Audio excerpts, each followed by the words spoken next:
बड़ी खबर है कि राजभवन से ममता बनर्जी निकल चुकी हैं। राज्यपाल से सीएम ममता बनर्जी ने मुलाकात की।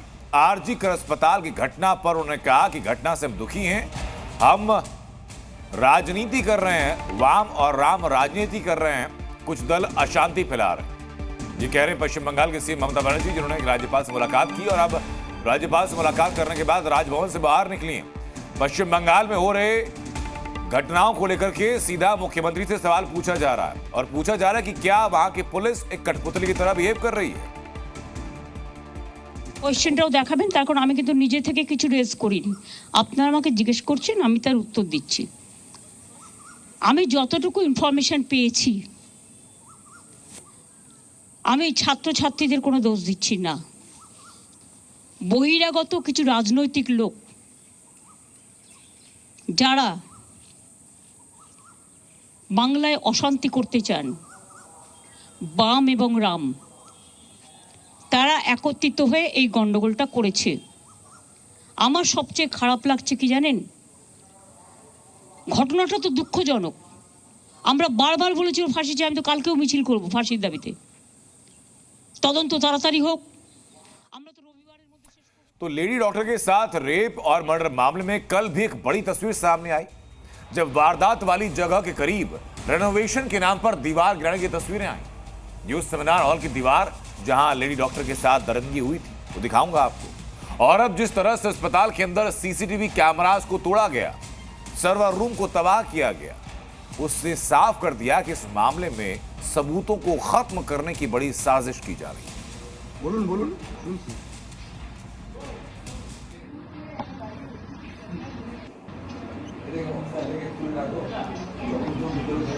बोलून बोलून बोलून শুনছি।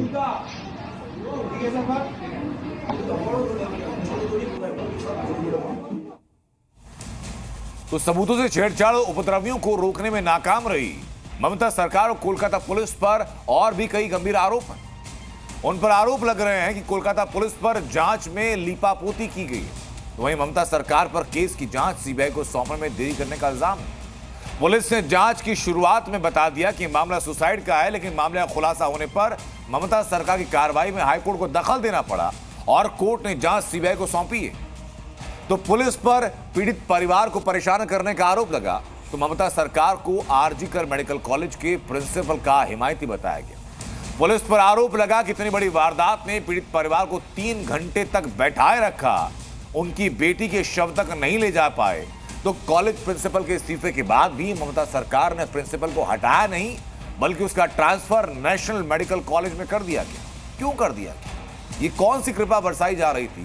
ये तमाम चीजें हैं जो सवाल उठा रही हैं। इसी बीच बड़ी खबर सामने आ रही है कि एफएसएल की टीम अस्पताल पहुंच चुकी है और अब अस्पताल का पूरा मुआयना किया जा रहा है। हालांकि ये बात जी न्यूज आपको लगातार दिखा भी रहा है कि जो घटनास्थल था वहां आसपास रेनोवेशन के नाम पर दीवारें तोड़ दी गई और उसके बाद सर्वर रूम को तबाह दंगाइयों ने कर दिया। यानी घटनास्थल पर शुरुआत में जितने सबूत थे, बहुत ज्यादा संभावनाएं हैं कि उसमें से ज्यादातर सबूत खत्म हो गए हों, नष्ट हो गए हों, कभी रिनोवेशन के माध्यम से तो कभी अब दंगाइयों के हाथों। लेकिन अब एफएसएल की टीम वहां पहुंची है और एफएसएल की टीम की पहली कोशिश यही है कि जितने सबूत वहां हैं उन सबूतों को प्रिजर्व किया जाए और केस के लिए पूरा एनालिसिस उनका किया जाए। लेकिन कल जो भीड़ कोलकाता की सड़कों पर उतरी, उसे इकट्ठा करने में हाथ किसका था, यह भी सवाल है। सवाल कई हैं जो पश्चिम बंगाल के कानून व्यवस्था को लेकर उठ रहे हैं, पश्चिम बंगाल के पुलिस के रवैये को लेकर के जो उठ रहे हैं। ये जो भीड़ वहां उतरी, उसका नाम उसको प्रायोजित करने वाला है एक नाम, वो नाम है रिमझिम। लेकिन भीड़ में उपद्रवियों ने शामिल होकर के इंसाफ की मांग को तनाव में तब्दील किया। हमने इंसाफ की मुहिम चलाने वाली रिमझिम से फोन पर बात की, आप सुनिए जरा वो क्या कह रही हैं। कल जो मार्च निकला था उसका नेतृत्व रिमझिम सिन्हा ने किया था, वो हमारे साथ इस वक्त मौजूद हैं।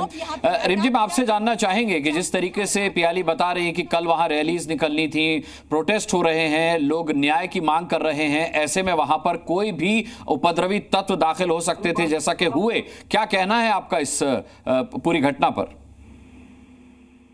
देखिए, वैसे तो मेरा जो कॉल था वो ऐसा ही कॉल था जहां मैं चाहती थी कि कॉमन पीपल जो हैं इस देश के वो किसी भी संसदीय पॉलिटिकल पार्टी के बैनर के बिना वहां पे आ सके और अपनी शक्ति को महसूस कर सके। मेरे प्रोग्राम से भी मैंने कई बार रिक्वेस्ट किया था पुलिस ऑफिशियल्स को कि वो सिक्योरिटी का ध्यान रखें, वो लॉ एंड ऑर्डर का ध्यान रखें, तो उस हिसाब से मैं बार बार उन्हें रिक्वेस्ट कर रही थी। तो यहाँ मुझे लगता है कि ये कहीं पुलिस सिस्टम की शायद कहीं पे चूक हुई होगी या कहीं पे ये चीज हमारे ठीक लिए है, पुलिस available सिस्टम की नहीं चूक पर तो हम सवाल कर लेंगे सरकार से, लेकिन रिमझिम आपसे ये जानना चाहूंगा कि आपके मुताबिक कौन लोग हो सकते हैं ये जो जस्टिस की मांग कर रहे थे और सीसीटीवी फुटेज खराब कर रहे थे, सीसीटीवी तोड़ रहे थे, सर्वर रूम तोड़ रहे थे, कौन लोग हो सकते हैं ये? काफी सारी चीजें इस केस में आई हैं और आती रही हैं जिसमें से लग रहा है कि सच को छुपाने की कोशिश की जा रही है। तो हो सकता है उसी ग्रुप में अगर ऐसा कोई ग्रुप हो जो इस सच को छुपाने की कोशिश कर रही हो, जो इस सच से किसी तरह से मिलित हो, शायद उसी ग्रुप से किसी की ये एक एक्शन हो। तो कोलकाता केस पर एक और बड़ी खबर सामने है। सीबीआई ने 5 डॉक्टर्स को पूछताछ के लिए बुलाया। आरजीकर मेडिकल कॉलेज के 5 डॉक्टर्स को समन किया गया। लेडी डॉक्टर रेप मर्डर की जांच कर रही है सीबीआई और इस मामले में अब आरजीकर मेडिकल कॉलेज के 5 डॉक्टर्स को समन कर बुलाया गया है, उनसे पूछताछ की जाएगी। अरे बहुत संभावना है कि चूंकि अस्पताल के अंदर के मेडिकल स्टाफ से पूछताछ शुरू कर दी गई है तो इसमें कई और पहलू भी खुलकर सामने आए कि उस रात आखिरकार हुआ क्या था। सच क्या सिर्फ वहां तक सीमित है जो कलकत्ता पुलिस बता रही है और सुबह 3 से 4 बजे के 1 घंटे के अंदर पूरे घटनाक्रम को अंजाम देना बता रही है? यह सच इसके आगे भी है और इसमें कई और चेहरे भी सामने आ सकते हैं।